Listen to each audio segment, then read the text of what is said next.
Les Lévites ont symbolisé et symbolisent ce qui est inestimable pour Dieu, ce qui a de la valeur pour Dieu, et la sainteté de vie est ce qui est le plus précieux pour lui.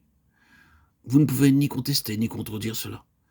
Dans tout ce livre de Malachie à propos de ces offrandes infirmes, boiteuses et aveugles, l'Éternel dit « Allez-vous-en avec elles. Je ne prends aucune satisfaction, absolument aucun plaisir dans vos offrandes. Mettez-les loin de moi. Ces offrandes souillées ne m'apportent aucun plaisir. Il n'y a rien de précieux pour moi dans ces choses.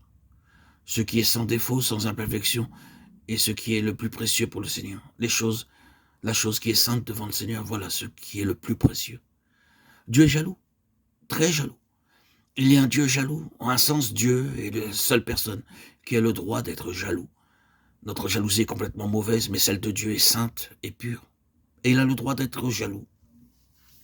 Il est jaloux pour son nom, et par conséquent, jaloux pour sa sainteté.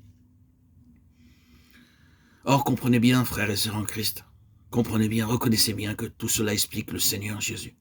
Tout cela révèle le Seigneur Jésus. Sa venue dans ce monde, sa vie lorsqu'il était ici-bas, sa croix.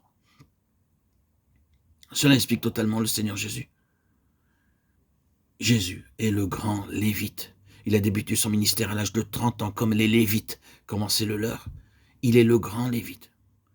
Et ici, de nouveau, nous arrivons à toute la question de l'état de fils dans le service afin de satisfaire Dieu. Ici encore, nous avons quelqu'un qui est dans la plus étroite collaboration avec Dieu. Si Christ est notre exemple et si nous sommes prédestinés à être conformes à l'image du Fils de Dieu, et si Christ gouverne réellement dans la vie et l'œuvre, alors voilà, nous sommes en présence de quelqu'un dont le cœur n'est pas partagé, dont le cœur est entièrement et pleinement pour Dieu, dont la collaboration avec Dieu est complète et absolue. Et notez-le, de son propre choix. Nous ne faisons pas référence ici à son identification avec Dieu dans la divinité, nous pensons à lui en tant que Lévite, l'homme représentatif au sein du peuple de Dieu.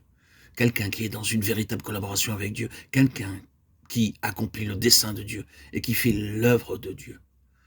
Je dois faire les œuvres de celui qui m'a envoyé, ou nous devons faire les œuvres de celui qui m'a envoyé tant qu'il fait jour. Jean 9, 4. Voilà, le parfait Lévi. Or, dans quel but? Afin que nous puissions travailler aux œuvres de Dieu. Nous devons être rendus conformes à l'image du Fils de Dieu. Nous devons parvenir à la ressemblance de Christ.